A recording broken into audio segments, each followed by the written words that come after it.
Quadratic equation जो है उसका एप्लीकेशन बोट एंड स्ट्रीम के सवाल में कैसे कर सकते हैं, टाइम और डिस्टेंस में उसका एप्लीकेशन कैसे कर सकते हैं। ठीक है, बहुत बार इस टाइप का सवाल पूछा जाता है, चाहे वो कॉम्पिटिटिव लेवल का एग्जाम हो या 10th लेवल का एग्जाम हो, दोनों में पूछा जाता है। ठीक है, सवाल है the speed of a boat in still water is 15 kilometre per our.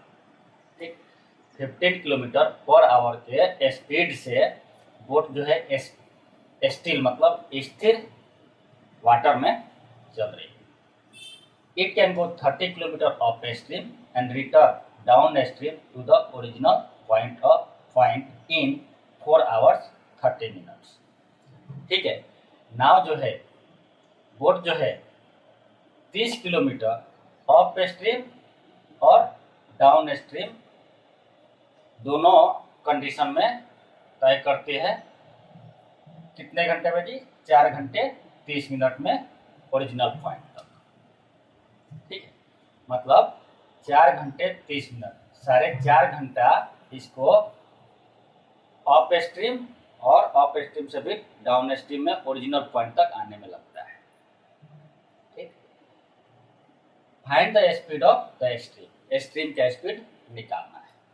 ठीक, चलिए सवाल क्या है कि पानी जब स्थिर है तो एक बोट जो है 15 किलोमीटर पर आवर के स्पीड से चल रहा है उस पानी में। ठीक है, स्टिल वाटर में। अब जो बोट है अप स्ट्रीम में जाता है और फिर अप स्ट्रीम से लौट करके डाउन स्ट्रीम में आता है ओरिजिनल पॉइंट तक, तो उसको 30 किलोमीटर अप स्ट्रीम और डाउन स्ट्रीम में जाके ओरिजिनल पॉइंट तक आने में 4.5 घंटे का टाइम लगता है। तो स्ट्रीम का स्पीड निकालना है। ठीक है, इसके पहले भी हमने बनाया है लेकिन क्वाड्रेटिक इक्वेशन के हिसाब से नहीं बनाया था, लेकिन अब इसका एप्लीकेशन हम क्वाड्रेटिक इक्वेशन में करने वाले हैं कि क्वाड्रेटिक इक्वेशन में ऐसा सवाल कैसे बनाए। देखिए सवाल को समझते हैं। मान लीजिए ये आपका क्या है जी? नाव है, स्टील वाटर में, स्टील वाटर। इसको मैं 5 सेकंड में भी बना के दिखाऊंगा। ठीक है, शॉर्ट ट्रिक्स भी इसका रहता है। स्टील वाटर, इसमें स्पीड जो है बोट का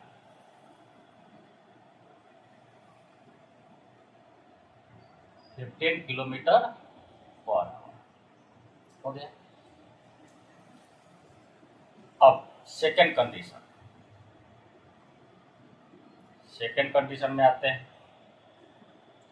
अब सेकंड कंडीशन में जो है नाव जो है कहाँ जा रही है जी?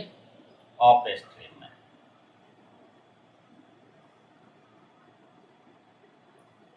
ठीक, अप स्ट्रीम में जा रही है। यह है डायरेक्शन ऑफ स्ट्रीम, यह है डायरेक्शन ऑफ बोट। बोट का डायरेक्शन जाने का ये है और स्ट्रीम का डायरेक्शन जो है ये, मतलब दोनों ही अपोजिट डायरेक्शन में जा रहे हैं। तो इसको क्या बोलेंगे जी? Up stream.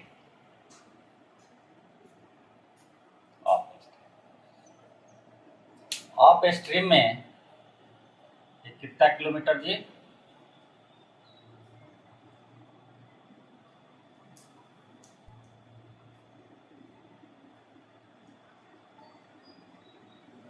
मान लीजिए पॉइंट ए है, पॉइंट बी है। पॉइंट ए से बी का डिस्टेंस 30 किलोमीटर है। ये अप स्ट्रीम में 30 किलोमीटर जा रही है। थर्ड कंडीशन है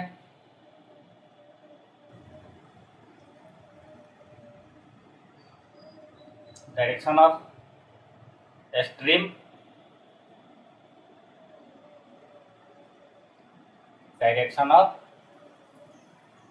बोट। तो ये क्या हो जाएगा जी? Down stream.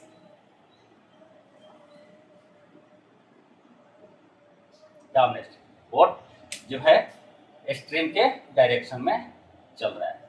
अब ये क्या है, सेकंड कंडीशन। यहाँ जो है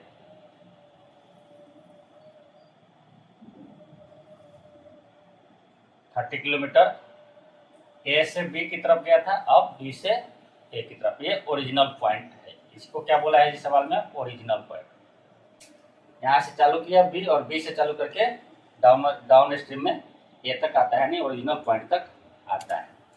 ये टोटल डिस्टेंस तय करने में टाइम कितना लगता है, 4.5 घंटे का टाइम लगता है। ठीक, अब देखिए ऑफ स्ट्रीम में ये तो स्टील है, केवल बोट का स्पीड है। यहाँ पे ऑफ स्ट्रीम मतलब जो स्ट्रीम का रफ्तार है, डायरेक्शन है, उसके विपरीत डायरेक्शन में यदि बोट जाता है तो ये क्या करेगा, धारा जो है इसको अपोज करेगा, रोकेगा। मतलब स्पीड में कमी आएगी, स्पीड में कमी आएगी तो ए से बी तक जाने में टाइम ज़्यादा लगेगा। 30 किलोमीटर जा तो रहा है लेकिन ज़्यादा टाइम में जाएगा, अपोज करेगा, यानी स्पीड कम हो रहा है। कौन सा स्पीड, 15 किलोमीटर पर आवर जो है वो कम जा रहा है। किस स्पीड से जी, ये धारा के जितना स्पीड है, स्ट्रीम का जो स्पीड है उतने से वो घट जाता है। तो मान लीजिए कि let speed of stream x kilometre per our.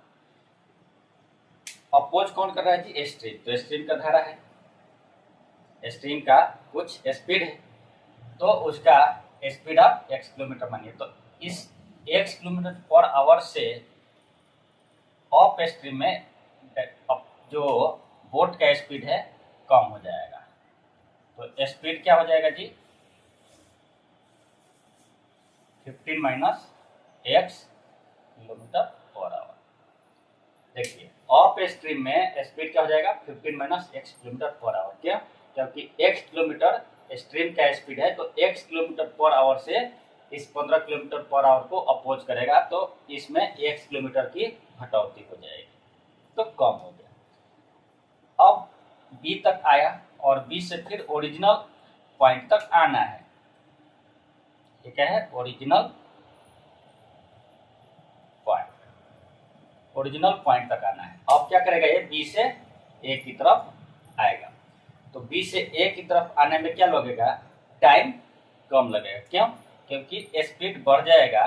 पहले स्टील वाटर में 15 किलोमीटर पर आवर था और यहाँ पे स्ट्रीम का स्पीड कितना है जी, x किलोमीटर है, तो x किलोमीटर इसमें जुड़ जाएगा डाउन स्ट्रीम में। तो स्पीड क्या हो जाएगा,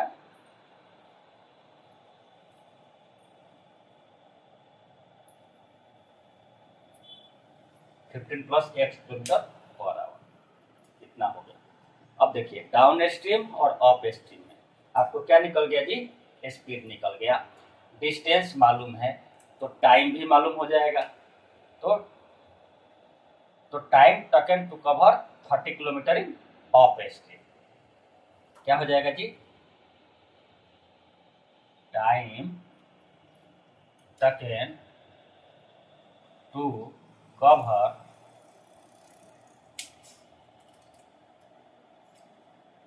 30 kilometre in of stream. Of stream में कितना हो जाएगा जी, distance by speed, 30 by 15 minus x hour, ये हो जाएगा। और इसमें क्या हो जाएगा, टाइम टेकन, इसको फर्स्ट मानिए, to cover 30 kilometre in down stream.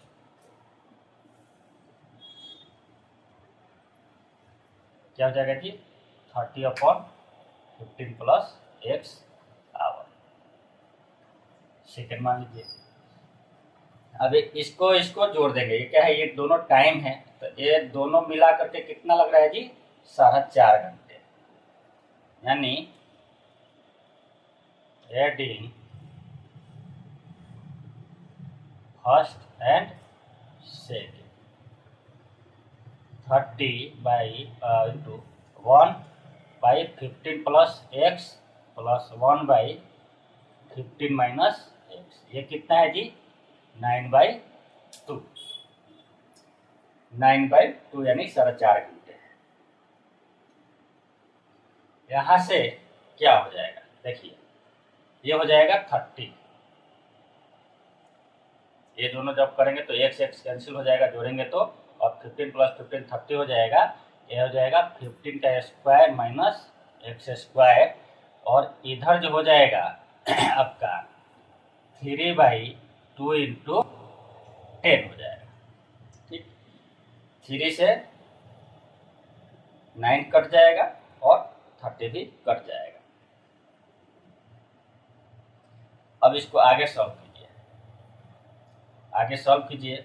यहाँ से 3 से 30 भी कट जाएगा 10 टाइम में, तो क्या हो जाएगा 200, 20 × 10 200, और इधर हो जाएगा 15 का स्क्वायर माइनस एक्स स्क्वायर, या इधर लिख सकते हैं x square equal to, x square को लेफ्ट से लाए हैं, 200 को राइट साइड ले जाएंगे, ये हो जाएगा 225 माइनस 200, तो ये हो जाएगा 25। एक्स स्क्वायर कितना है जी 25, इसलिए एक्स क्या हो जाएगा जी प्लस माइनस 5। एक्स क्या है जी स्पीड है 5 किलोमीटर पर आवर। अब देखिए plus minus 5 kilometre per our, speed negative नहीं होगा कभी, ठीक है। तो स्पीड ऑफ स्ट्रीम क्या हो जाएगा इस तरह 10 the speed of the stream,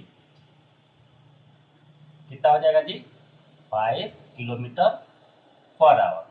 ये 5 किलोमीटर पर आवर आपका स्पीड निकल जाएगा किसका जी स्ट्रीम का। स्ट्रीम जो है 5 किलोमीटर पर आवर के स्पीड से अप स्ट्रीम में इसको अपोज करेगा और डाउन स्ट्रीम में इसको सपोर्ट करेगा, ठीक है। तो डाउन स्ट्रीम में स्पीड यदि है तो बोलेंगे कितना हो जाएगा 20 किलोमीटर पर आवर, और अप स्ट्रीम में 10 किलोमीटर पर आवर। तो आपका अप स्ट्रीम डाउन स्ट्रीम में भी आपका स्पीड निकल जाएगा। इस प्रकार से अप स्ट्रीम डाउन स्ट्रीम का टाइम अलग अलग भी आप निकाल सकते हैं, ठीक है। तो ये पूरा कॉन्सेप्ट रहा, आपका कॉन्सेप्ट क्लियर इधर से होता है।